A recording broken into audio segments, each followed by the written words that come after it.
আরে কি ব্যাপার, আমাদের ট্রেন চলে আসছে নাকি? হ্যাঁ হ্যাঁ, আমাদের ট্রেন তো চলে আসছে, তাড়াতাড়ি উঠে পড়ো। আচ্ছা আচ্ছা ঠিক আছে, এই তো আমিও উঠে পড়লাম, সিটে বসে পড়ি। আরে কি ব্যাপার, ওইখানে আপু বসছে দেখতেছি একটা। হ্যালো, বাহ ছেলেটা তো দেখি অনেক কিউট। আরে তুমি পাপড় খাবা নাকি? না না আমি খাবো না। আরে ম্যাডাম খাবে নাকি বলেন তো আপনার ছেলেকে? আচ্ছা ঠিক আছে রাজু, নাও। আপু এগুলো তো অনেক মজা, তোমার হেডফোনটা দেখি একটু আমি গান শুনি।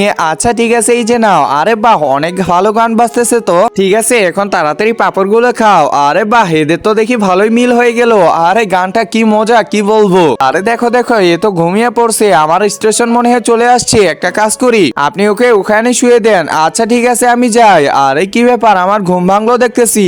একজন মা কতটা আপন হয়ে থাকে, যার মানেই তাকে জিজ্ঞাসা করে দেখো। তো দেখা যাক বন্ধুরা, এই মায়ের জন্য কে ভিডিওটিতে লাইক এন্ড সাবস্ক্রাইব করে। আর যারা মাকে ভালোবাসো না, তারা ভিডিওটি থেকে দূরে থাকো। কি ব্যাপার, আপুটা আবার কোথায় গেছে? আরে কি ব্যাপার মা, আপুটা কোথায় গেল? আরে ওর স্টেশন আসছিল, ও চলে গেছে। ও আচ্ছা ঠিক আছে। ধরো আপুটা অনেক ভালো ছিল, তাই আপুটার সাথে এত মিল হলো। আরে রাজু মন খারাপ করিস না, এখানে চলে আয়। আচ্ছা ঠিক আছে, আমি এখনই যাইতেছি।